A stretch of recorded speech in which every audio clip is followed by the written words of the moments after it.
Bienvenue dans le 68 cast et désolé pour les 2 semaines d'absence, c'était de ma faute et c'était totalement imprévu. Cette semaine, on va parler domaine public, ça fait super longtemps, d'ailleurs Alexis Kaufmann, tu nous manques. Avec Lionel Morel, alias Calimac, bonjour. Bonjour. Je suis très contente que tu sois là pour nous raconter tout ce qui va se passer en 2016 dans le domaine public, d'ailleurs, dans le domaine du domaine public, et aussi pour nous raconter les dernières mésaventures des gens qui ont voulu se moquer de Tintin. Malheur, il ne faut surtout pas faire ça, c'est interdit. Et puis, dans le potager du web, je vous parlerai de 2 jeux mobiles un petit peu sur le même principe qui consiste à ranger, trier pour que ça soit bien dans l'ordre et que j'aime bien. Et on regardera des moutons aussi. Mais d'abord, on va commencer donc avec 2016 dans le domaine public. Alors, comme d'habitude, fin 2015, le collectif Savoir Commun, dont tu fais partie, a publié son calendrier de l'Avent du domaine public, où chaque jour, on avait un artiste qui entre dans le domaine public en janvier 2016. Et comme d'habitude, les 3/4, voire 99% des cas sont super compliqués.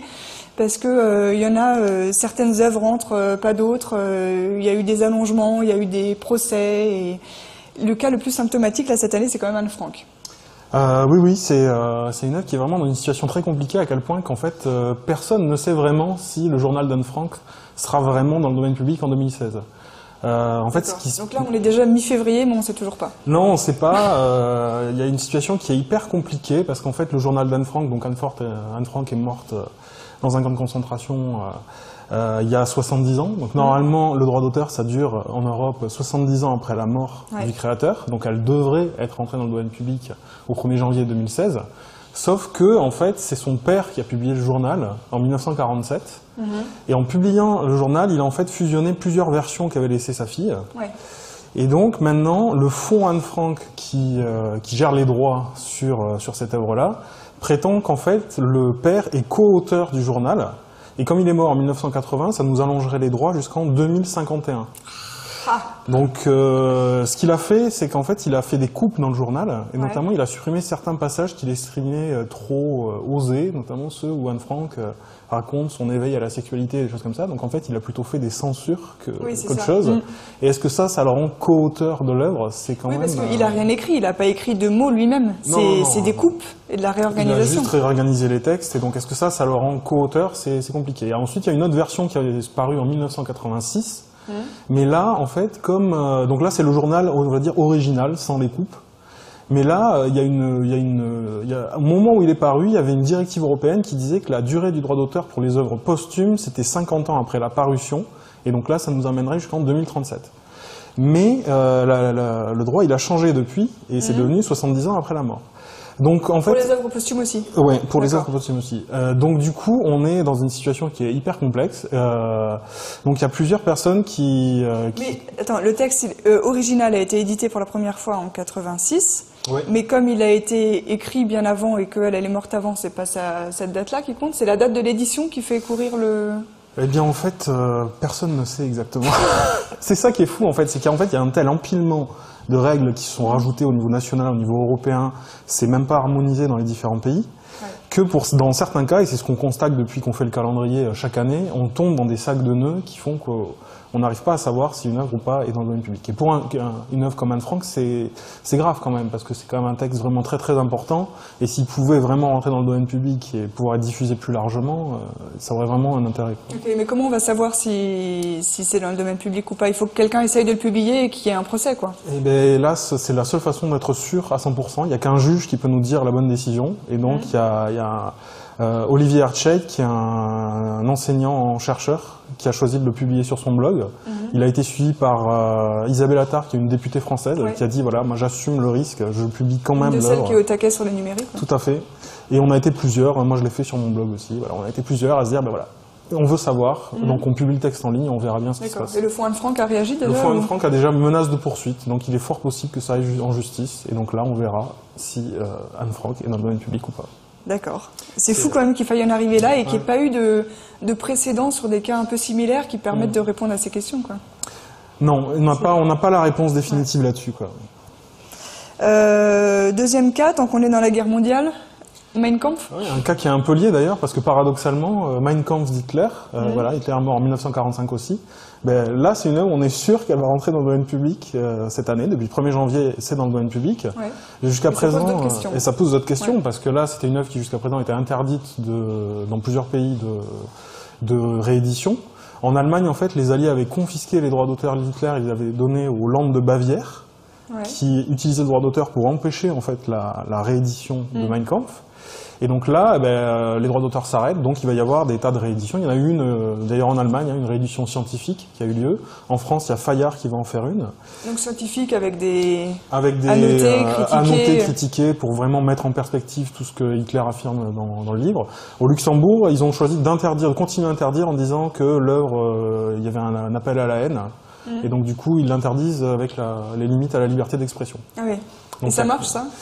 Là aussi, on peut se demander si, voilà, comme l'œuvre est dans le domaine public, qu'est-ce qui va prévaloir? On peut se demander. En France, c'est pas le choix qui a été fait. Hein. L'œuvre va pouvoir être rééditée. D'accord. Il y a des chercheurs d'ailleurs qui demandent à ce que l'œuvre soit publiée en ligne, gratuitement, avec des commentaires scientifiques, parce que le problème, c'est qu'il y a des tas de versions qui circulent. C'est très facile pour n'importe qui de tomber sur une version sans aucune mise en perspective. Donc il vaudrait mieux qu'il y ait une édition scientifique. Que ce soit la première qu'on trouve quand on la cherche et tout. Ouais. Et puis ça éviterait ça couperait l'herbe sous le pied aux maisons d'édition qu'on pourrait accuser de se faire de l'argent là-dessus. Ce qui fait un peu sale dit comme ça. Ok. Maurice Ravel? Alors ça, c'est une des très grosses entrées de 2016. Donc le Maurice Ravel et surtout son fameux Boléro vont entrer dans le domaine public. Et c'est pas rien parce que le Boléro de Ravel, ça a été longtemps l'œuvre qui a rapporté le plus d'argent à la SACEM.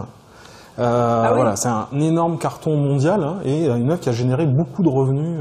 C'est vrai qu'elle est dans toutes les pubs, les films, c'est utilisé partout. C'est vraiment un morceau emblématique. Et alors là aussi, c'est vraiment une situation bizarre, si vous voulez, parce que l'œuvre de Maurice Ravel, lui, il est mort sans enfant. Les droits sont pensés à son frère.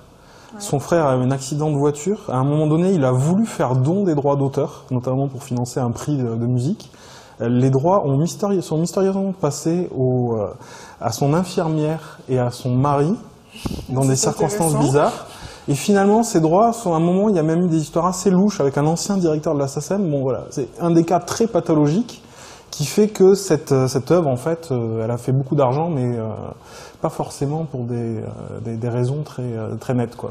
Et donc là, elle entre dans le domaine public, mais pas au 1er janvier. Il va falloir attendre le 1er mai 2016. Mais comment ça se fait? Qu'il y en ait qui rentrent au 1er janvier et d'autres à une date... Parce que pour la musique, il y a une situation là aussi qui est bien complexe, c'est qu'il faut rajouter la durée des guerres mondiales. Parce que le législateur a considéré qu'à cause de la guerre, il n'y avait pas eu de rémunération suffisante pendant la durée des guerres, donc il faut les rajouter.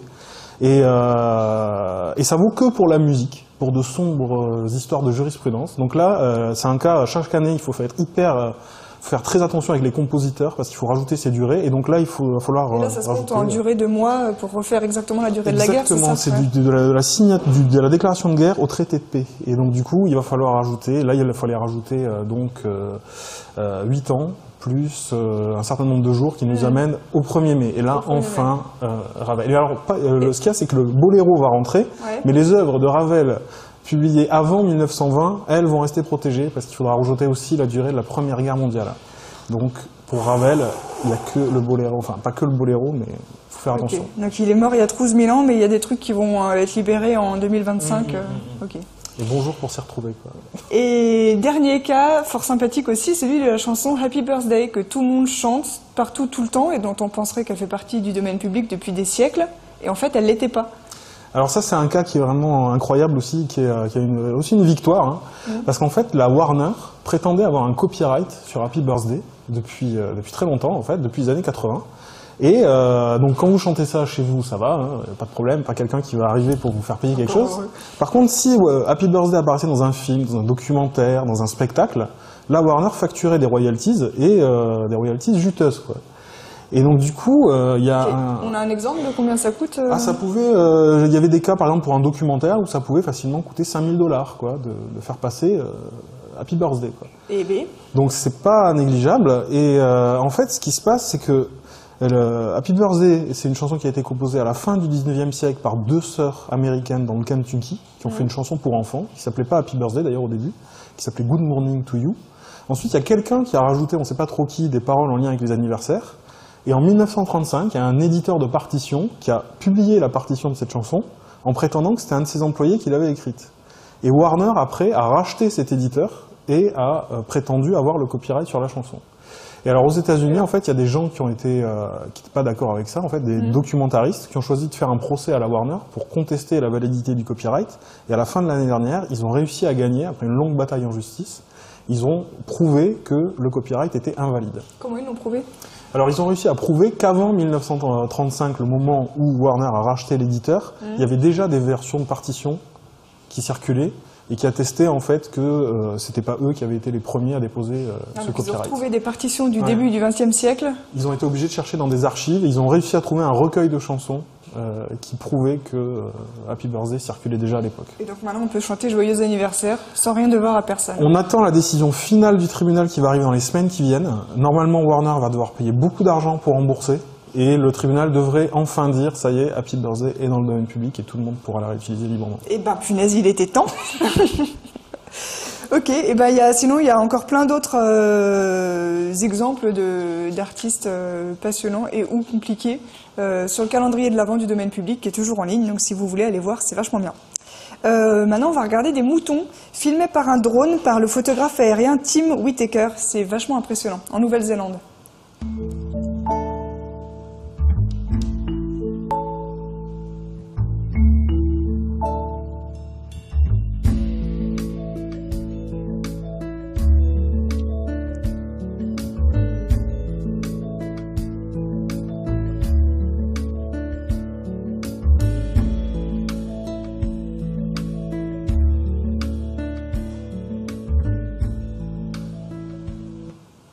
C'est trop beau.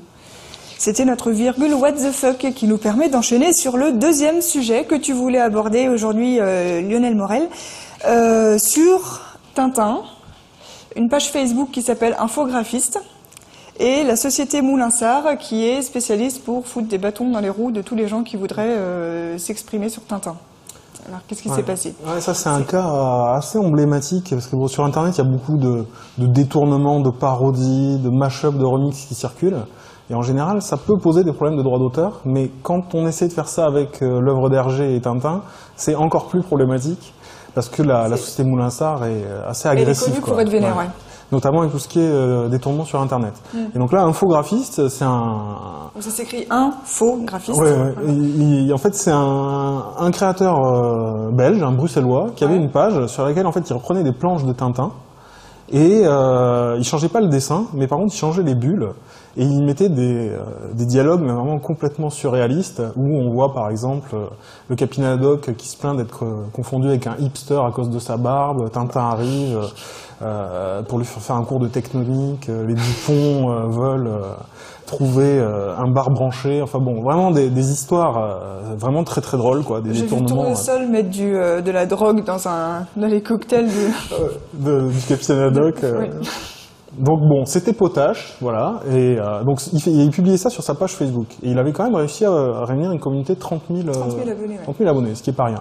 Et puis un jour, il a reçu un petit coup de fil de la société Moulinsart qui l'a convoqué dans ses bureaux, et qui lui a dit, vous allez arrêter, parce que vous violez les droits d'auteur d'Hergé, que nous représentons, et on vous demande de cesser immédiatement sous peine de procès. Et lui, le jeune graphiste qui n'avait pas les moyens de soutenir un procès, il a tout retiré. Donc voilà, c'est un nouvel exemple de création de détournement qui est supprimé d'Internet. Oui, parce que c'est pas le premier à détourner Tintin, c'est pas le premier à retirer ses planches quand la société Moulinsart menace. Tout à fait. Mais est-ce qu'il n'avait pas le droit, via l'exception au droit d'auteur, pour parodie? Et alors c'est là où c'est très intéressant, parce que dans la loi, il y a une exception qui est prévue pour les parodies, les pastiches et les caricatures. Donc c'est une exception au droit d'auteur qui permet de le faire librement au nom de la liberté d'expression. Et Moulinsart conteste l'application de l'exception parce que ce qu'ils disent, c'est que il aurait fallu qu'ils modifient le dessin et pas seulement le texte pour que ce soit immédiatement perceptible. Et ensuite, l'exception de parodie, ça ne vaudrait que si il s'était moqué de Tintin. Et là, c'était pas son but. Son but, c'était pas de se moquer de Tintin, c'était quelque chose de faire quelque chose de drôle par ailleurs, en utilisant Tintin un peu comme base. C'est faire de l'humour sur Tintin ou faire de l'humour avec Tintin. Exactement. En fait, c'est ça le truc. Oui, l'avocat, il disait, donc c'est sur un article de l'Obs, où l'avocat de Moulinsart s'exprime et il dit « Il faut se moquer de Tintin et ça doit se voir dès le premier coup d'œil, c'est-à-dire que le dessin même doit être modifié et pas seulement les bulles. » Tout à fait. Sauf que, en fait, ils ont tort, à mon sens, hein, parce que ça, c'est une ancienne définition de la parodie, mais depuis 2014, il y a la Cour de justice de l'Union européenne, c'est-à-dire la plus haute juridiction de la zone, qui a rendu une décision sur la parodie qui la définit pas de cette façon-là. Elle dit il faut que la parodie présente des différences perceptibles. Et elle a bien précisé qu'on n'était pas obligé de se moquer de l'œuvre, mais qu'il fallait seulement avoir une intention humoristique. Et quand on combine ça, en fait, on se rend compte que ce que faisait Infographiste correspond tout à fait, en fait, à cette définition. Parce que... Et selon la Cour de justice de l'Union européenne, il n'y a pas besoin de modifier le dessin lui-même, il n'y a pas de... Ils n'ont pas du tout spécifié. Ils n'ont pas du tout spécifié ça. En fait, ce qu'ils disent, c'est qu'il faut qu'il y ait des différences immédiatement perceptibles. Et franchement, quand on va voir ces détournements, il faudrait vraiment être un sacré demeuré pour pas voir au premier coup d'œil, rien qu'avec le texte, qu'il y a une différence. On ne peut pas confondre ça avec l'œuvre d'Hergé. Quand on voit Tintin qui dit qu'il veut pas se faire fliquer par Google, je pense que il n'y a pas trop de confusion possible. Donc c'est assez intéressant parce qu'en fait il y a plein de parodies sur internet qui modifient pas forcément l'aspect graphique de l'œuvre. Je pensais par exemple au détournement des couvertures de Martine ou au détournement des couvertures de Petit Ours Brun. Là, la semaine dernière sur Twitter, on a vu ça. On a vu des explosions de détournements qui étaient super drôles. Là, c'est juste le texte qui est modifié. Et même plus largement, si on prend les mêmes... par exemple, ce qu'on appelle les images macro, c'est des photos avec juste une légende qui est rajoutée en gros et qui est faite pour faire rire. Voilà. Blanche. Et ben ça, en fait, c'est devenu, je pense que maintenant, c'est devenu légal grâce à cette décision de la Cour de justice de l'Union européenne. D'accord. Et cette décision de la Cour de justice, elle écrase toute définition qu'il y avait dans le droit français avant. Et ben normalement, les juges nationaux sont obligés de la suivre parce qu'elle a défini la parodie au niveau européen et dans notre système, ça doit s'imposer au niveau national. D'accord. Donc tu penses que Infographiste, là, s'il était allé jusqu'au procès, il aurait forcément gagné. Et oui, et c'est là où c'est un peu triste, parce qu'encore faut-il avoir les moyens de faire un procès contre la société Moulinsart. Et le courage, hein. Et le courage. De se lancer là-dedans. Clairement, moi je comprends sa décision aussi. Hein, ouais. Mais ça vaudrait la peine qu'il y ait des structures qui permettent de faire des procès dans ces cas-là pour défendre ces usages-là, mais pour l'instant, c'est pas le cas. Donc, il faudrait qu'il y ait un collectif des artistes qui ont déjà détourné Tintin, parce qu'il commence à être plusieurs maintenant. Depuis qu'on fasse un bon gros procès tous ensemble. C'est clair. Ok, et ben merci pour cette histoire. Alors nous, on passe les images parce que on compte sur une autre exception au droit d'auteur, qui est l'exception au droit d'information pour l'exception d'actualité, qui permet aux médias de montrer des choses protégées par le droit d'auteur pour rendre compte de l'actualité. Si c'est de l'actualité immédiate. Tout à fait. Voilà, donc, mais si on arrive dans un an en racontant cette histoire, ça vaudra peut-être plus. Ça marchera plus. Là, c'est parce que ça vient de se passer. Tout cela est très... Ok, merci beaucoup. Du coup, on va parler de jeux mobiles maintenant. Dans le potager du web.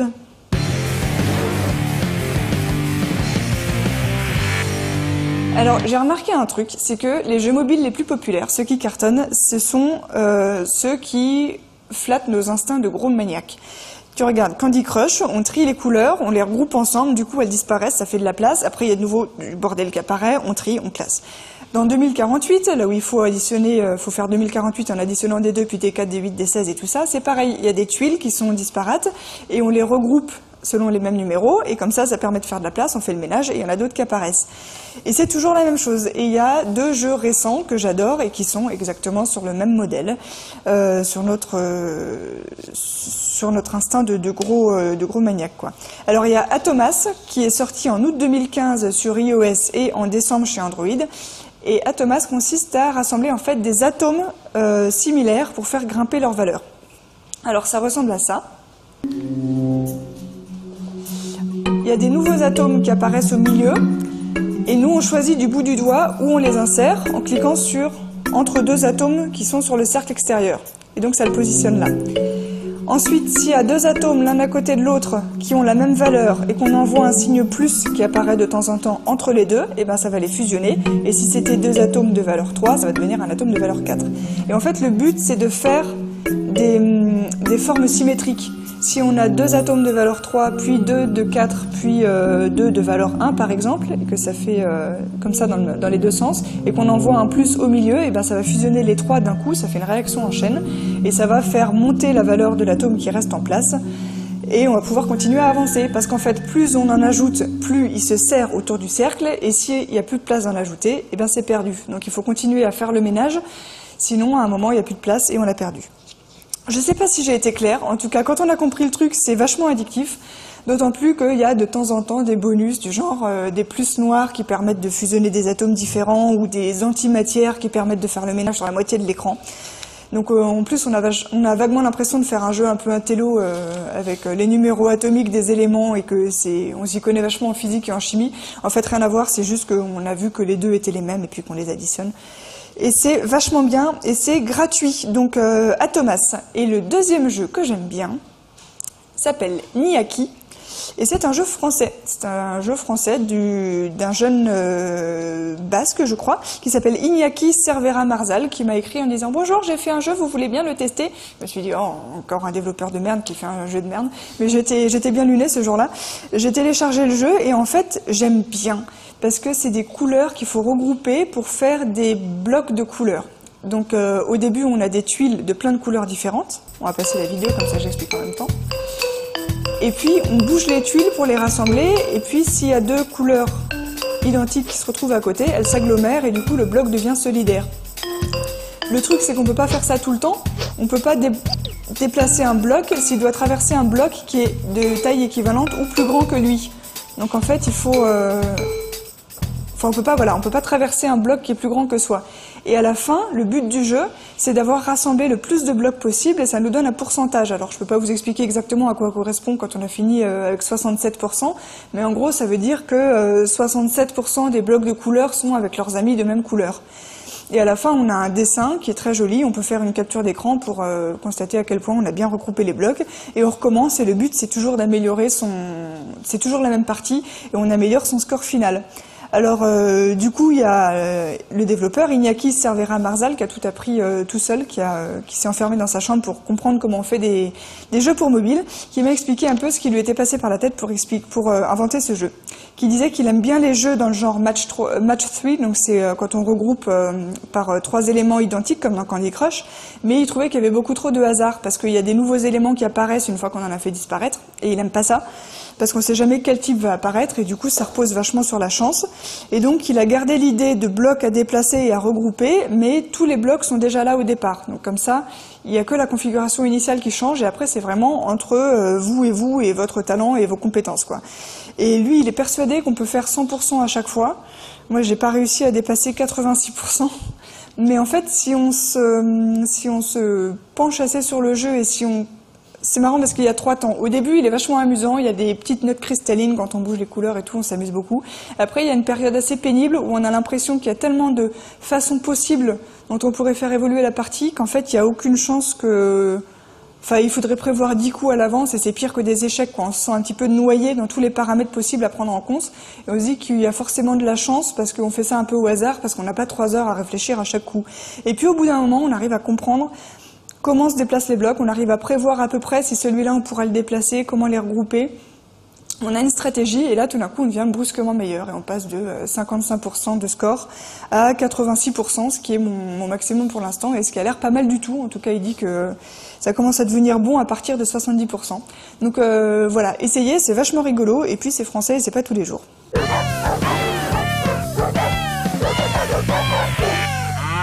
Les poils d'aujourd'hui, c'est un clip du groupe Run the Jewels, c'est du hip-hop et c'est animé, alors moi je m'en fous du hip-hop, mais c'est animé par l'animateur britannique Syriac. Je pense qu'on vous a déjà passé des virgules what the fuck de lui.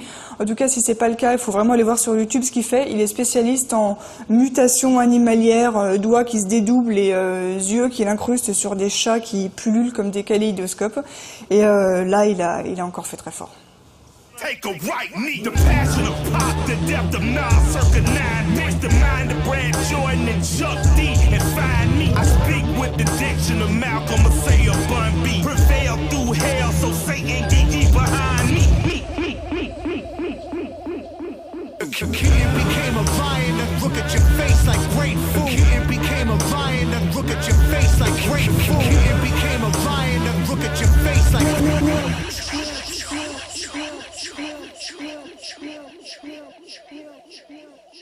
I never been much of shit, by most measurements don't exist. On a radar, a little blip in the shadow of motherships. You smothered and brashly muffled by hucksters of global spin. The sign on my back's to stab me, my soul is your little bitch. Maybe you should be careful with flipping a strange switch. Voilà, faites de beaux cauchemars. Merci Kalimak, et puis à une prochaine fois. À bientôt. Salut.